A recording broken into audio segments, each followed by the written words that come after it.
Up next is James Gould. He is a 2000 graduate, and he is going to talk about successfully navigating careers in STEM and higher education. He has worked on the Annexin 5 project with Dr. Smith and has a Ph.D. in biochemistry and molecular biology from the University of Louisville School of Medicine. He's currently director of Harvard Medical School Office for Postdoc Fellows. So I'm really happy to introduce him. Thank you very much. Thank you, Alex.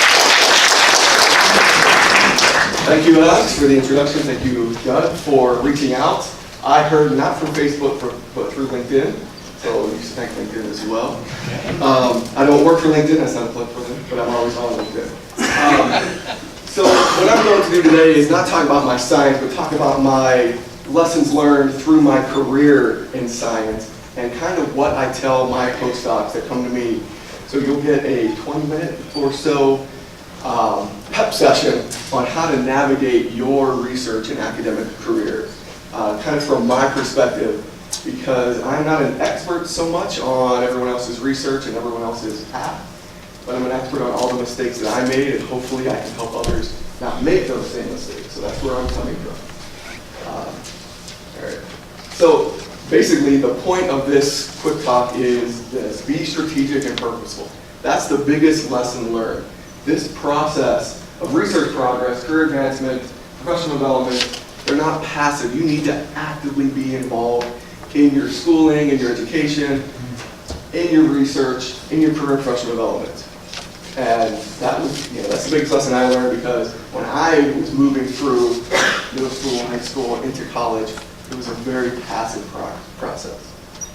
And I've broken it up into these kind of 5 major topics of making sure you're assessing your situation, because I wasn't doing that at all at the very beginning. Developing a network, again, reaching out on Facebook, you put a message out and people respond, right? Sharing your story, what you want to do, what you are doing, coming back to your undergrad and talking about your research. Okay? Feel free to take photos of all of these. So, no secrets. Setting goals and moving forward to actually accomplishing, setting yourself up to accomplish those goals. And also, the biggest problem most of us have who are very successful would be maintaining your progress, maintaining that momentum. We're going to go through the next 20 minutes talking about my path and my advice to science and scientists moving forward. As I said, I wasn't very active at the very beginning of my scholastic career, because this is me in 3rd grade when asked, what do I want to be when I grow up? And I wanted to be what my dad was. The most passive decision ever made. I'll just be what my dad was, a furnace repairman.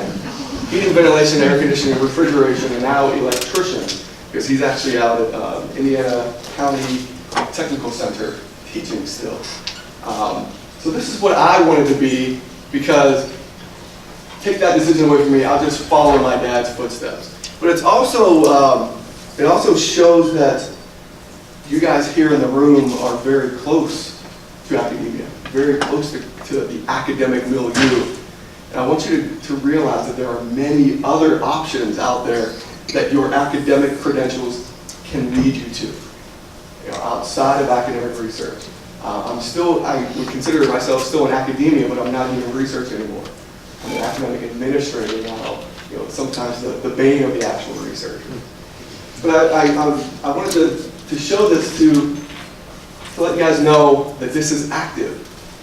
Things will happen to you. Not doing something is a decision.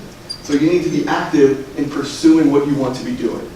And again, as I keep saying, these next slides will talk about the lessons that I learned to overcome this passive process to make it much more active. And now I'm at Harvard Medical School. I made a gigantic quantum leap from going from being a graduate of Clarion to moving to Louisville, Kentucky to get a Ph.D. at Louisville. No one knew what Clarion was. I did a postdoc, 2 postdocs at the NIH, National Cancer Institute. Nobody knew what Louisville was. Nobody knew what Clarion was. I made a quantum leap into running a postdoc office at Harvard Medical School. No one knows where Clarion is. And I keep telling them, and Alex actually asked me a question, can I actually have some advice on applying to graduate school And I said, make sure you go to a place that you know that you can be successful. Because that was one of the few conscious decisions early in my career that I made. I know I could be successful at Louisville. I would get lost in the shuffle at Johns Hopkins. So now, I'm being a grad of Clarion and Louisville and then Harvard Medical School.